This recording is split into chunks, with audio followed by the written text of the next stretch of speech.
Hi, it's Camilla here from the Mod Agency. Today we're going to talk about a late enrollment penalty. So some of you have called me on the phone, some of my clients, and have explained to me that you received a late enrollment penalty, whether it's, you were a new client of mine or you're with some other agent and you don't know who the agent is. So, you're still wondering why you received this letter in the mail from your current provider. So there's a couple of reasons why. There may be more than a couple of reasons, but this is what I've come up with my particular clients who received their late enrollment penalty.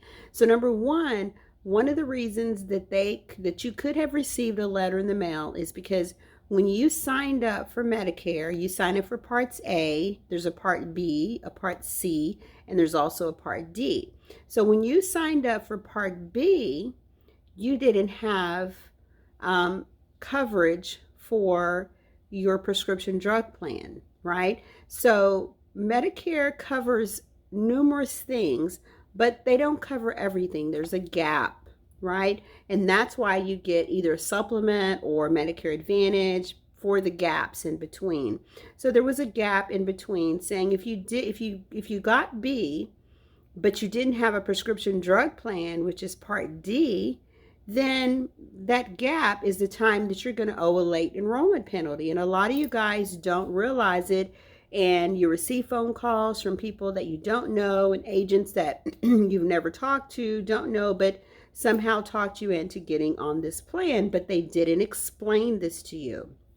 So then you're stuck with this letter that comes in the mail, and then you don't know who to call or who to contact to find out exactly what this is and how to get rid of it.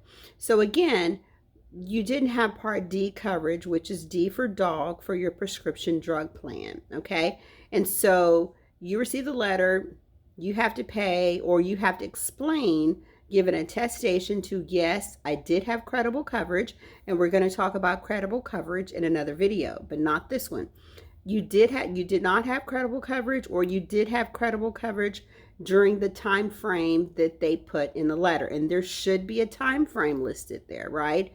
Normally there's a time frame. One of my clients, I didn't see the letter for myself, but they said there was no time frame in it, but usually there's certain time frames that they give you. Did you have coverage between this day and this day? We need to know, because if you do, show us proof that you had it. And if there's not any proof that you had it, then guess what? You're going to need to pay that fee to your new provider. Okay, and so that's one of the reasons that you may have received the late enrollment penalty, is because, again, to recap, you didn't sign up for a Part D prescription drug plan when you signed up for Part B for Medicare, okay? Okay, so the second reason that you could have received a letter telling you that you have a late enrollment penalty was that you switched carriers. So you went from one carrier, like United Healthcare or Aetna, to another carrier, and they want to know, between this time and this time, did you have, again, credible coverage? So they may not know in the beginning, yes, from December to January, that you were with another company to the end of December, and then January you started with another company, right? With another provider. So they basically want to know if you were covered. So if you were covered at the time, having credible coverage, then you will just need to let them know that you did have credible coverage at that time. So you do need to respond to these letters and let them know. If you didn't have credible coverage, then you will be charged. Sometimes the percentage is like 1%. It's small, but you will have to pay that, right? That percentage for the entire time that you now have Medicare Advantage. So you need to make sure that you always have prescription drug coverage, because, again, Medicare Parts A and B does not include prescription drug coverage, which is Part D.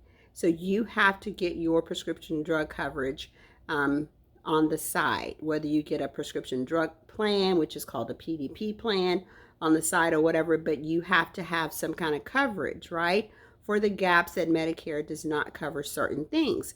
So I hope that explains why you may have received your late enrollment letter in the mail, because I know a lot of people are receiving that in the mail.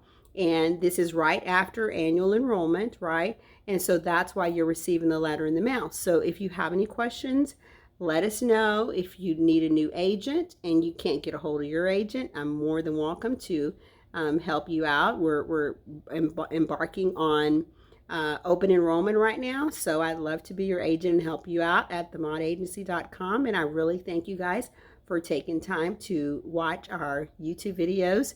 If you have any questions or concerns, please let us know.